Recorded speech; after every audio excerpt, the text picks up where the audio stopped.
Hey guys, tonight we begin with the brilliance of the Mongol Empire built by Genghis Khan, the man who rose from a kidnapped orphan with trust issues to the leader of the largest contiguous land empire in human history.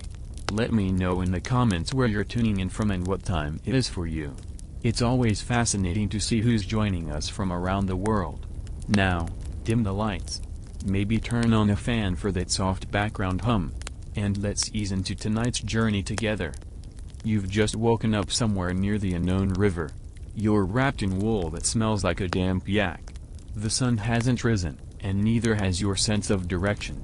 There's frost on your boots, a thin layer of ice in your nose, and the sound of something snorting far too close to your head. It's your horse. Of course it is. He's your bedmate, your ride, your heating system, and occasionally your lunch. Personal space is not a concept here. He breathes heavily on you and steps on your coat while you try to stand. He does not apologize. Mongol horses never apologize. Your camp is already in motion. No one speaks. They just mount up and ride off like smoke. A boy with a bow the length of his body gallops past.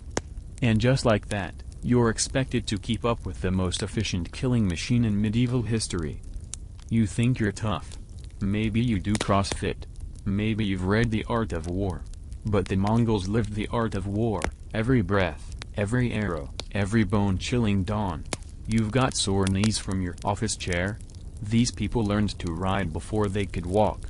You think you're tough. Maybe you do CrossFit. Maybe you've read The Art of War. But the Mongols lived the art of war, every breath, every arrow, every bone-chilling dawn. You've got sore knees from your office chair? These people learned to ride before they could walk. Your breakfast? Salted dried meat. Your drink? Fermented mare's milk called darag, which tastes like the inside of an exhausted goat and gives you exactly 12 minutes before your stomach starts plotting rebellion. Today, your orders are clear: pack up, ride 40 miles, and prepare to raid a Tongut outpost by sunset. You don't ask why. The Khan has reasons. The Khan always has reasons. You just ride, because stopping means dying. The Mongol Empire, under Genghis Khan, wasn't just brutal, it was brilliant. They used flags for battlefield communication, wrote one of the first international postal systems, and promoted soldiers based on merit, not birth. Imagine that in a medieval world where bloodline usually decided everything. But don't mistake efficiency for mercy. Captured cities faced a simple choice: submit and pay tribute, or resist and be erased. And I mean erased. Genghis Khan once ordered that every man, woman, and child in a rebellious city be killed, except the engineers. Because even in carnage, Mongols respected talent. It's midday now. You've been riding without stopping, your thighs feel like boiling lead, and your lips are cracking in the dry wind. You try to ask for water, but the soldier next to you just grunts and tosses a frozen bladder of horse blood. You thought this was going to be like the movies. Instead, it's an endurance trial held at -10 degrees, with enemies around every hill and no bathroom breaks. By nightfall, you've reached the target, a small fortified town along the trade route. You're handed a bow and ordered to fire flaming arrows over the wall. You miss. Twice. A Mongol archer sees this and casually knocks 2 arrows at once, landing both in the bell tower. You feel like a disappointment. You are. The siege begins. They encircle the town with wagons, use captured Chinese engineers to build catapults, and unleash psychological warfare, beating drums all night, chanting, and sending decapitated heads over the walls. The defenders are terrified. You're just trying not to cry. Now, if you're lucky, you survive the raid. The town burns. The spoils are divided.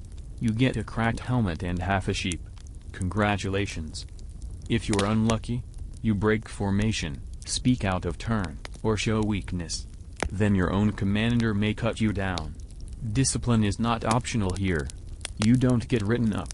You get buried. By the time you finally collapse under your wool blanket again, the stars are out. You're bruised, frostbitten, sleep-deprived, and smelling worse than your horse. But you've survived a day in the Mongol Empire. Just one. Now imagine doing it again tomorrow. And the next day. And the next. Because in the world of the Mongols, rest is for the dead. And even they might get dug up and repurposed. You are waking up somewhere near Aachen. It's early morning in the Frankish kingdom. The air smells of damp stone, moldy hay, and wood smoke.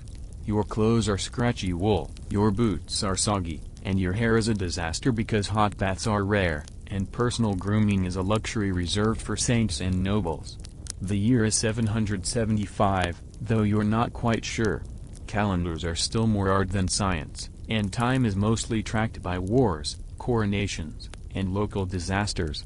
You're a Frank, and your kingdom, once a scattered patchwork of tribal warlords, is now unified under one towering figure, Karl der Grosse. Charles the Great. Charlemagne. He's not just a king. He's the king. Towering in both stature and ambition, Charlemagne doesn't waste time with small conquests. Since taking the throne after his father Pepin's death, he's expanded the Frankish kingdom across Italy, Bavaria, Saxony, and parts of Spain. If there's a mountain, he'll cross it. If there's resistance, he'll crush it. And if there's a heathen, he'll baptize them, at sword point if necessary. This morning, you're in a military encampment preparing for a raid. Today's target? A stubborn pocket of Saxons who've once again rejected Christianity in favor of their old gods, oak trees, sacred springs, and unsettling rituals in the woods. You've been promised land and silver if the campaign goes well. But what you'll likely get is frostbite and a cracked rib. Your captain, a man with half an ear and a sword nicknamed Mercy, is muttering prayers while sharpening his blade. Charlemagne has ordered daily religious observance in the camp, Latin chants, even if most of the soldiers barely speak Frankish, let alone Latin. The battle begins before sunrise. You and 1,000 others march into enemy territory with torches, spears, and blessed banners. Resistance is fierce. The Saxons know the land better. But they're outnumbered, and when Charlemagne's forces crush their defenses, the surviving villagers are rounded up. Some are forcibly baptized in the freezing river. Others are executed. You try not to look. Back in Aachen, Charlemagne is playing a different game. While the front lines bleed, he's building cathedrals and schools. He's recruited scholars from across Europe, men like Alcuin of York, to educate his court and standardize Christian doctrine.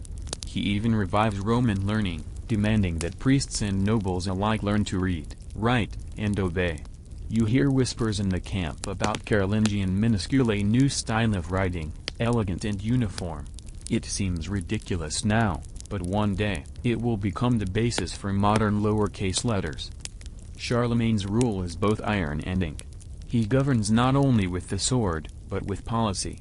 He enacts laws called capitularies, sends envoys called missi dominici to oversee far-off territories, and holds royal assemblies where even peasants can air grievances, assuming they survive the trip. But make no mistake, this is not democracy. This is order, handed down from God, through Charlemagne. Years pass. You fight in Lombardy. You fight in Bavaria. You cross rivers, build fortresses, and watch empires rise and fall. By the time you're a veteran, missing 3 teeth and half your hearing, the world has changed. On Christmas Day, 800 AD, you stand in a packed crowd outside St. Peter's Basilica in Rome. Inside, Pope Leo III places a crown on Charlemagne's head and declares him Emperor of the Romans. It's not just symbolic. It's revolutionary. The Roman Empire, thought dead for centuries, is reborn, not in marble, but in blood and prayer. The Holy Roman Empire is now a thing. Charlemagne accepts the title, though he's visibly annoyed. He prefers practical power to theatrical titles. But it sticks. The implications are massive. Suddenly, every European king must now deal with a man who claims both divine authority and imperial right. You return to Aachen years later. It's no longer a frontier town, it's a capital. The Palatine Chapel shines with imported marble and Byzantine mosaics. Nobles from across Europe travel here to swear loyalty, negotiate alliances, and show off their piety. Charlemagne walks among them, massive and aged, still sharp-eyed, still wearing a simple wool tunic while others drape themselves in silk. He eats simply, boiled meat, bread, and watered wine. He speaks multiple languages but never learns to write. He governs with an unmatched mixture of charisma, violence, and vision. When he dies in 814, he leaves behind not just a kingdom, but a blueprint for empire. You're older now, maybe near death yourself. You've seen the empire at its height. You've marched beneath the banners.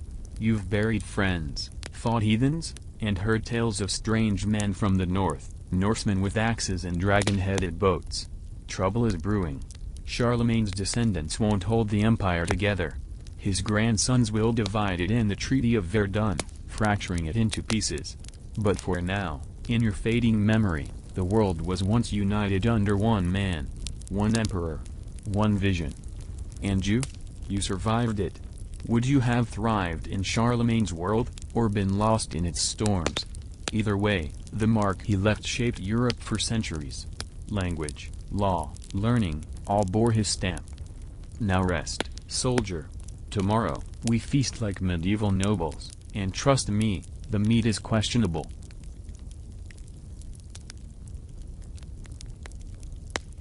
You are seated at a long wooden table, your fingers greasy with roast meat, your legs stiff from standing in the cold for hours, and your ears ringing from the sound of a drunk noble shouting about his latest pig. This is a medieval feast, not some quiet, candlelit affair with soft music and delicate forks. No. This is a spectacle. A battlefield of roasted animals, scandalous gossip, and violent entertainment. The hall is stone, drafty, and smells like a mixture of smoke, sweat, and questionable poultry. Tapestries hang along the walls, mostly to keep the wind out. A dog scuttles under the table looking for scraps. Above you, the rafters groan with the weight of mounted boar heads and banners stained by generations of wine and war. You're not royalty, but tonight, you're at the table, and that counts for something. Feasts in the Middle Ages were more than just meals. They were declarations of power. A lord might throw a feast to celebrate a wedding, a victory, a harvest, or the arrival of someone important, like a bishop, a king, or a man with 1,000 armed followers. Hospitality was a weapon, and the amount of food on the table was as critical as the number of spears outside the hall. Tonight's menu? Surprisingly gruesome and impressive. You start with pottage, a thick stew of barley, leeks, and whatever was killed yesterday. Then there's boar's head, cooked whole, garnished with fruit, and staring directly into your soul. Someone carries in a swan, roasted golden and redressed in its feathers, its beak painted with gold leaf. Yes. They cooked the bird and then put its feathers back on. That's just how medieval luxury worked. But that's not the star of the show. That would be the cockentrice, a terrifying fusion, a dish where someone sewed the front half of a pig to the back half of a goose, roasted it, and served it like a mythological monster. You eat it without blinking. You're on your fourth ale and personal dignity is a memory. There's no cutlery, not for you. Only a knife. You tear meat with your fingers. You sop up sauce with bread. You share trenchers, thick slabs of stale bread used as plates, with the person next to you. Afterward, the leftover trencher is either eaten, thrown to dogs, or donated to the poor, assuming the poor don't mind half a duck pressed into bread. You drink ale, mead, wine, and whatever suspicious herbal liquor the steward brewed behind the stable. There is no water. Water is for washing feet or boiling peas. To drink it is madness. Entertainment tonight is varied. A blind minstrel sings about the Crusades. A juggler attempts to balance 3 daggers while dodging a cat. Then the fool arrives. His job is to insult nobles just enough to be amusing, but not enough to be executed. It's a delicate balance. Someone challenges him. A knight slams his goblet and demands a duel of poetry. The fool wins. Barely. Feasts have a social order. The top table, raised above the rest, is for the lord and his honored guests. Below them are the knights, clergy, stewards, and minor nobles. At the far end, near the doors and away from the fire, are you and the other nobodies. You are cold, half drunk, and loving every moment. Because here, Even a stable boy can sit near and noble, even if only for a night. And maybe, if you tell a good enough story or kill enough enemies tomorrow, your seat might move up. The feast is not just about excess. It's about control. By feeding your vassals, you remind them who holds the land. By inviting a bishop, you show the church you're pious. By toasting the king, you confirm your loyalty. And by inviting your enemies, you keep them close, and maybe too full to rebel. Now comes the subtlety, dessert, if you can call it that. It's not sweet, exactly. It's artistic. Sometimes it's a pastry shaped like a castle, a deer filled with nuts and raisins, or a pie that bleeds fake blood when cut. One popular trick is to bake live birds into a pastry shell. When opened, they fly out, much to the horror of the sober and the delight of the drunk. You laugh. Or maybe burp. Either way, you're still alive. For now. As the fire dies down, the guests begin to sing. The songs are loud, badly in tune, and deeply insulting to someone named Gerald. You don't know Gerald. You don't want to. Someone grabs a lute and promptly breaks a string. The steward throws up behind a curtain. Two squires are dueling over a spoon. It's perfect. Because in this moment, under this creaking roof and flickering firelight, you're part of something ancient, messy, and deeply human. A medieval feast wasn't clean. It wasn't polite. But it was real. And for one chaotic night, everyone was welcome to eat like a king, even if the food might kill you.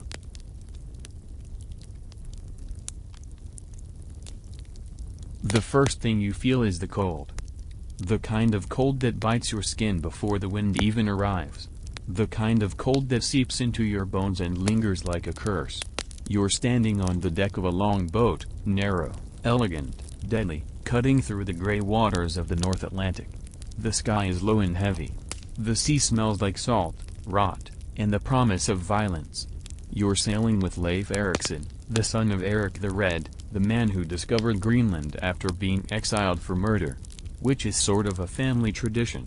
Leif is young but already fierce, tall, broad-shouldered, with piercing eyes and the kind of calm that unnerves men who love chaos.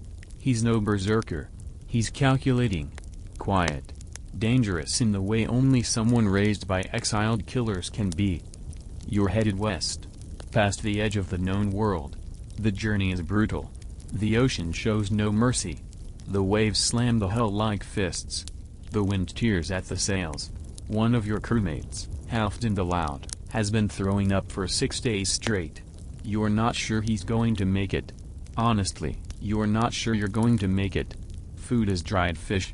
Water is stale. Your hands are cracked from the salt. Your boots haven't been dry in weeks. Sleep comes in cold, shivering bursts, if at all. But finally, you see it, land. Not jagged cliffs or frozen rocks. Real land. With trees. Birds. A breeze that smells like pine instead of death. You've made it. Leif is methodical. He doesn't shout. He doesn't boast. He scouts the coast, sets up a small settlement, and builds sturdy houses with turf walls. The Norse call it Leifspother, Leifspuths. At first, it seems like paradise. The soil is rich. The rivers run clean. There are animals to hunt and fish to catch. Berries grow wild. There are even grapes, which seems like a miracle to men used to drinking fermented fish juice.